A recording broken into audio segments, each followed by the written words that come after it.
Hoy día vamos a tocar un tema también de la revisión bibliográfica reciente.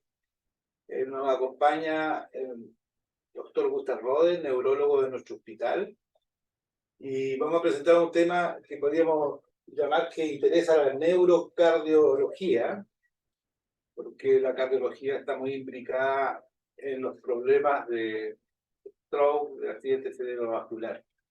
Y le he pedido al doctor Carlos Quirolán Ruiz, becado de medicina interna, que exponga este paper recientemente publicado y dé una visión global del problema de la miocardiopatía atrial y los accidentes cerebrovasculares isquémicos. Así que espero que entusiasme al auditorio. Súper. Buenos días, mi nombre es Carlos Quilodrán, soy becado de medicina interna de la Universidad del Paraíso y el día de hoy les voy a hablar de miocardiopatía atrial e incidencia de ACV isquémico. En primer lugar, me gustaría definir el objetivo de esta presentación. Vamos a definir lo que es esta patología, describir la importancia epidemiológica que tiene, describir acerca de la evidencia disponible que hay al respecto y finalmente darle un enfoque clínico a estos hallazgos. En primer lugar, es importante entender que el accidente cerebrovascular isquémico es una importante causa de mortalidad y discapacidad, sino una de las principales. Dentro del estudio del accidente cerebrovascular isquémico, llega a haber hasta un tercio de estos que no tienen una etiología clara luego del estudio cardioembólico inicial. Estos son los accidentes cerebrovasculares criptogénicos, ya que no encontramos una causa evidente. Dentro de este grupo existe un subgrupo que va a ser causado por una fuente embólica de desconocido origen.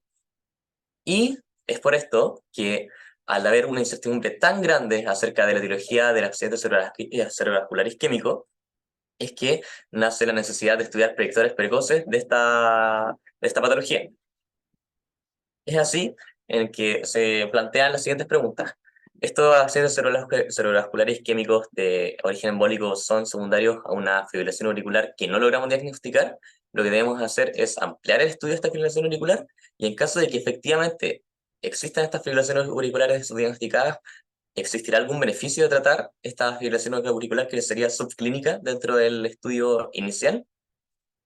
Durante esta búsqueda de la etiología se hicieron diversos estudios y uno de estos fue el estudio Navigate-ESUS, en el cual se comparó en estos pacientes específicos que tenían un ACV criptogénico de una fuente embólica indeterminada, la utilidad de dejar rivaroxaban versus aspirina y evaluar la incidencia que iban a tener de un nuevo episodio de accidente cerebrovascular isquémico. Y, sin embargo, no se logró encontrar un beneficio del manejo empírico de todos estos pacientes con NACO. Sin embargo, al hacer el análisis del subgrupo de este estudio, se vio que había un subgrupo que tenía beneficio de dejarle anticoagulación empírica en lugar de antiagregación.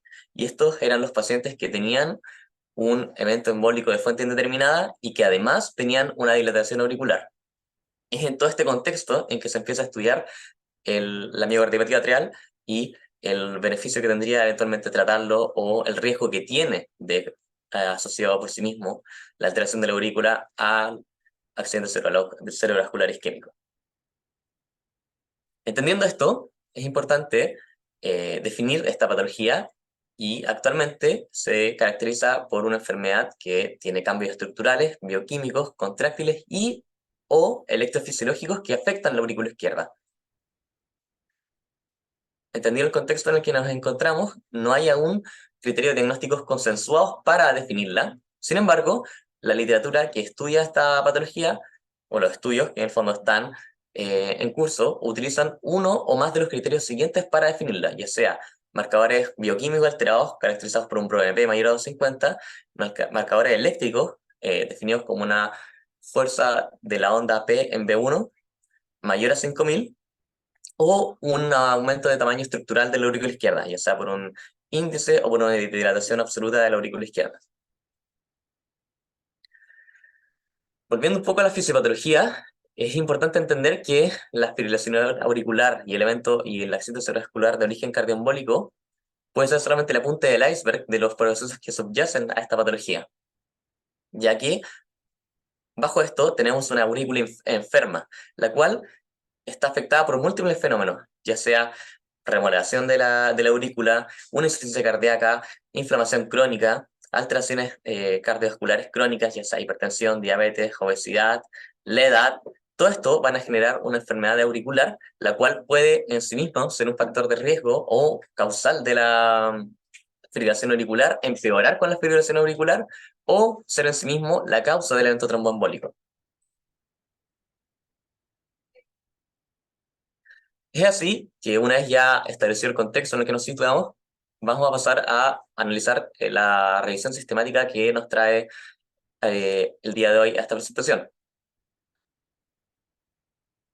Respecto a la metodología, es una revisión sistemática con un posterior metaanálisis de cortes prospectivas y retrospectivas. La búsqueda se realizó en los motores de búsqueda de PubMed, Embase, Cochrane, dentro de los años 2002 y 2022. Esos son los años en los que se incluyeron estudios. Los criterios de elegibilidad se hicieron mediante el formato PICOD. La población a estudiar fueron pacientes que nunca hubiesen tenido accidente cerebrovascular. La intervención fue la medición de al menos uno de los marcadores de miocardiopatia atrial, ya sea estructurales, electrofisiológicos, contráctiles. Y el outcome a evaluar fue la incidencia en estos pacientes que nunca habían tenido y que tenían marcadores de miocardiopatia atrial de accidente cerebrovascular isquémico. Como mencionaba anteriormente, se incluyeron cortes prospectivas y retrospectivas y se estimó la incidencia de accidente cerebrovascular isquémico mediante riesgo relativo con un intercambio de confianza de 95% y con un p-value de 0,05. Entonces, después de realizar la búsqueda en los motores de búsqueda descritos anteriormente, se llegaron a 25 estudios.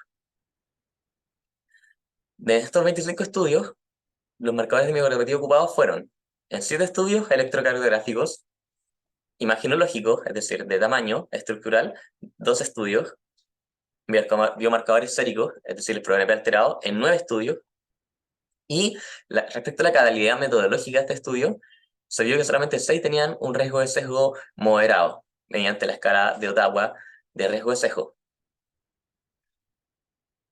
Entonces, revisando los resultados acerca de las alteraciones electrocardiográficas, primero es importante definir lo que se ocupó.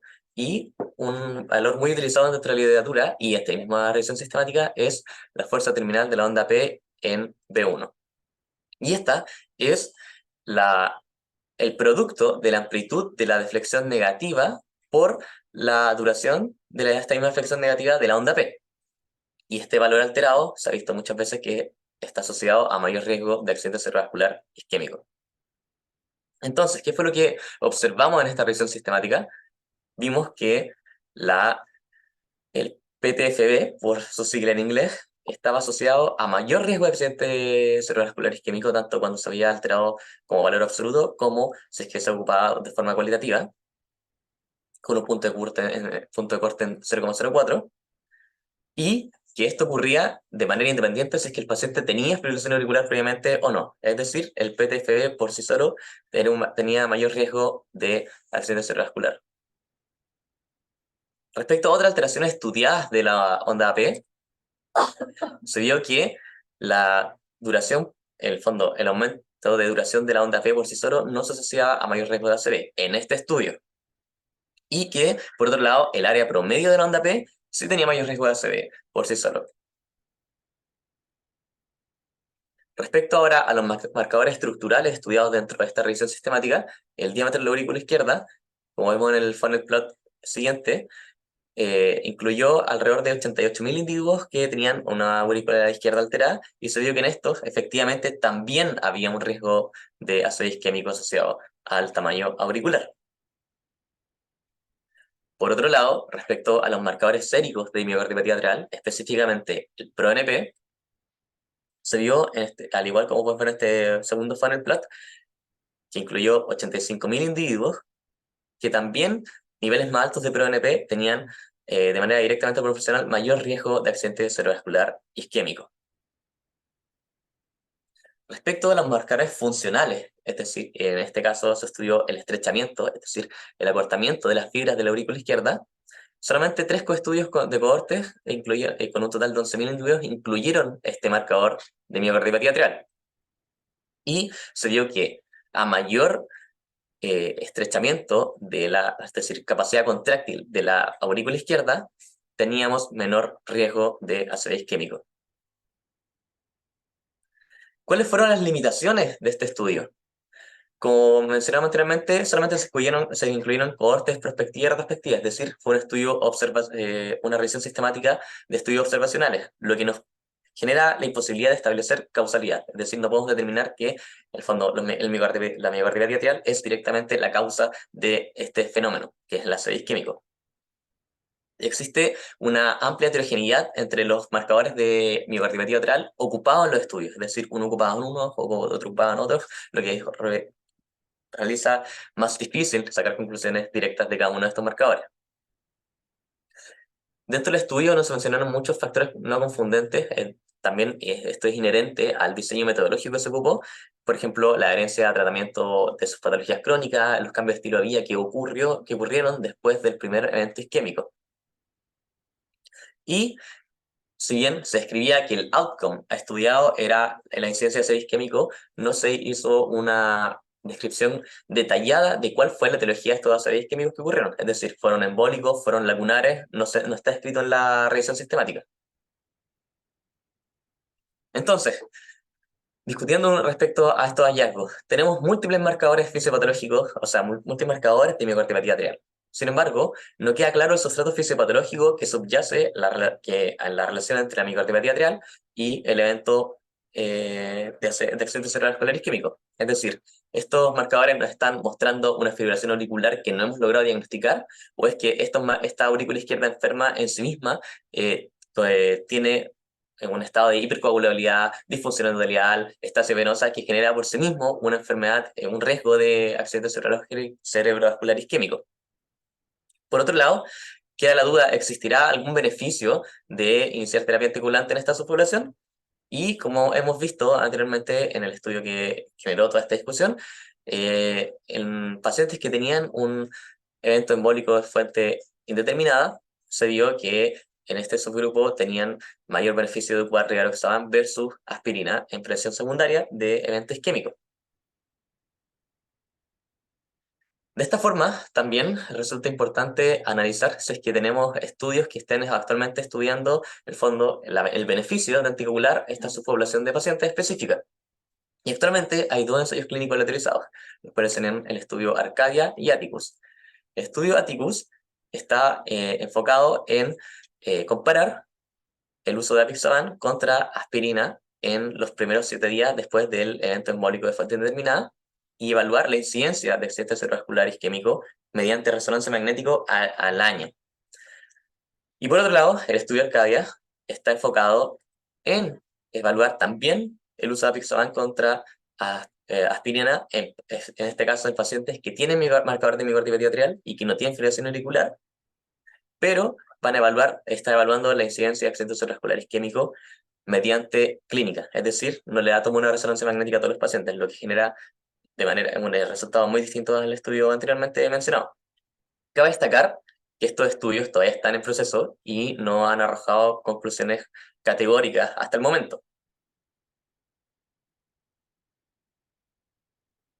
Sintetizando un poco el contexto en el que nos situamos, este es un gráfico propuesto por el grupo Arcadia.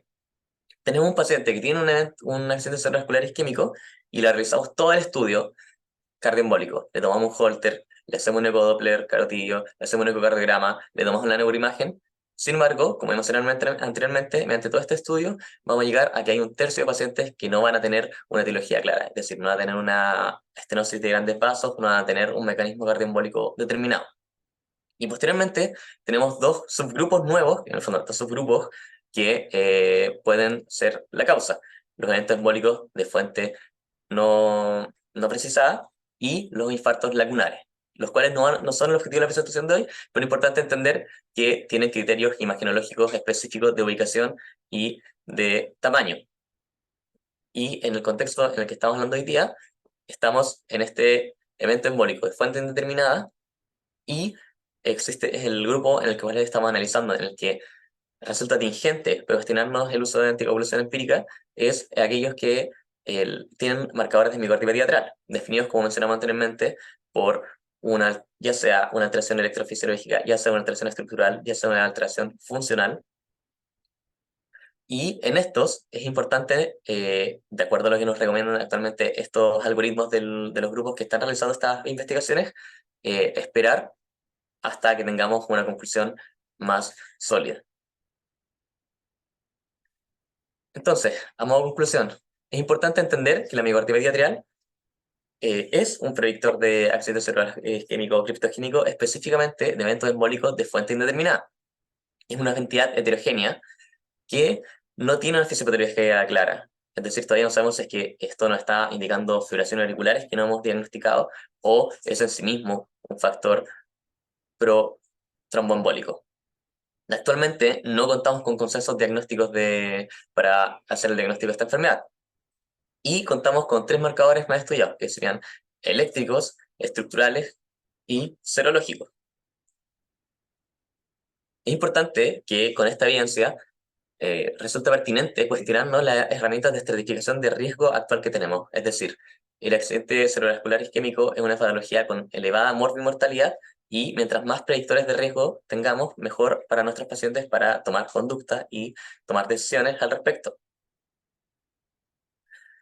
Es importante que alrededor de un 30% de los accidentes cerebrovasculares isquémicos no tienen una etiología clara, y estas investigaciones que están surgiendo son un nicho importante económico para la industria farmacéutica y van a seguir habiendo estudios, y es importante que estemos conscientes de los factores que motivan el uso, en el fondo, la carrera por determinar cuál va a ser la molécula que nos va a ayudar más en este subgrupo de pacientes. Y como conclusión final, me gustaría destacar que es muy pronto para descartar o confirmar el beneficio del uso de anticoagulación empírica en pacientes que tengan marcadores de microarritmia atrial y tengan un accidente cerebrovascular de etiología indeterminada. Muchas gracias. No, pues gracias, Carlos. Bueno, vamos a dedicar unos 5 minutos para la discusión y el análisis de este estudio, de estos estudios. Como se sabe, aquí el principal sospechoso es la aurícula izquierda. Desde los años 70, la fibrilación auricular era el principal sospechoso y sabíamos cómo actuar a través eh, eh, de factores de riesgo que provocaban el accidente cerebrovascular. Conocemos, entre otros, el SASPAS, que nos determina a quién tenemos que utilizar anticoagulante o no. Pero ahora se está expandiendo esta indicación porque queremos, y los neurólogos que aquí están presentes, desean conocer el origen, ya que parte importante de estos accidentes cerebrovasculares figuraba como criptogénico sin saber exactamente cuál es el origen. Y como señalaba al inicio, la sospecha principal está en la aurícula izquierda. Le voy a preguntar al doctor Rode qué opina respecto a estos avances en el análisis de los pacientes cerebrovasculares criptogénicos. Bueno, el porcentaje de pacientes que tienen accidente vascular cuya etiología se conoce es bien alto. Yo diría por lo menos 30% de los que nosotros vemos, y quizás más en los pacientes más jóvenes. Y nosotros tenemos la sensación, desde la neurología en realidad, de que nos queda corto el estudio que hacemos a nivel cardíaco, o sea, hacer un electrocardiograma, un ecocardiograma, y eso está, es decir, todo está normal. Nos queda con la idea de que no hay nada como responsabilizar al accidente vascular. Y con esta revisión que el doctor presenta, nos abre una ventana súper interesante. Si bien es cierto, no están establecidas las relaciones causales, nos permite entender que puede haber otra vía para investigar eso y poder entender qué está pasando con esos pacientes. Bueno, en realidad aquí hay una relación muy estrecha entre la neurología y la cardiología. No sé, doctora Jara, ¿usted qué piensa respecto a los avances en imágenes, respecto al análisis de la aurícula izquierda, que nos pueda dar alguna señal, o le puede dar señales a los neurólogos en cuanto a recomendaciones, por ejemplo, de anticoagulantes? Sí, bueno, ahí en el estudio mencionaron el strain como para validar el hecho de la miocardiopatía atrial, lo que le llama estrechamiento. Eso es el strain de la aurícula izquierda que se hace ya con algunos equipos que tengan el software adecuado para analizar strain, que en el fondo es acortamiento de la fibra por ecografía de la aurícula izquierda. No se disponen todos los centros y de los tres el más complejo de sacar, porque un ProBNP y al mirar la onda P parece un método relativamente sencillo para detectar una miocardiopatía atrial. Pero el strain hay que tener sí la tecnología adecuada para hacer el strain de aurícula izquierda, que en este hospital, o sea, los equipos no tienen, la mayoría no tiene strain para aurícula izquierda, que es distinto al del ventrículo. Bueno, yo creo que toda la industria está detrás de esto porque es un número bastante grande, como dijo el doctor Rode, de pacientes que se podrían beneficiar de una terapia y de un diagnóstico. También en toda la otra área imagenológica, resonancia magnética nuclear, están apareciendo software que analizan la auricular izquierda. De tal manera de que es un tema apasionante que probablemente va a traer algún tipo de definiciones, determinaciones, algoritmos que va a permitir tratar mejor y prevenir mejor los accidentes cerebrovasculares, que son hoy en día la principal causa de muerte en nuestro país. Así que muchas gracias a toda la audiencia. Gracias a ti, Carlos. Hola, buenos días. Soy la doctora Sí. Moya, neuróloga. Quisiera Ya. hablar un poquito sobre una actualización con respecto al tema. En la semana pasada, en la SOC del 2023, ya se habló sobre la Arcadia y se dieron los primeros indicios más o menos del estudio, todavía no representado completamente, pero ya se empezó a mostrar que aparentemente no habría mucha diferencia nuevamente con el anticoagulante por el riesgo de sangrar. Al igual que los estudios previos, que es el Atticus, que salió más o menos en 2016, 2017, puede que haya una continuación, pero Navigated, Respect, Atticus ya también habían dilucidado que todavía no se pueden enfocar muy bien los pacientes, los que se beneficiarían de la terapia anticoagulante. En general, los ESUS son, a diferencia de los criptogénicos, son los que uno de verdad cree que pueden ser origen embólico, y la Arcadia, el primero que estaba full enfocado en la patología atrial, pero en cambio los otros englobaban un poco de varias etiologías que fueron foramenoval, pues, de repente que no se pudiera ver, o algunas patologías cardíacas, pero que no podían ser muy bien descritas. Así que había hartas expectativas con respecto a la Arcadia, pero hasta ahora los números muestran que probablemente de nuevo no va a ser muy significativo con respecto al uso de anticoagulantes. Gracias, doctora. Bueno, por el tiempo vamos a tener que poner fin a la reunión. Creo que es muy apasionante, muy interesante y todavía queda mucho por debatir. Gracias.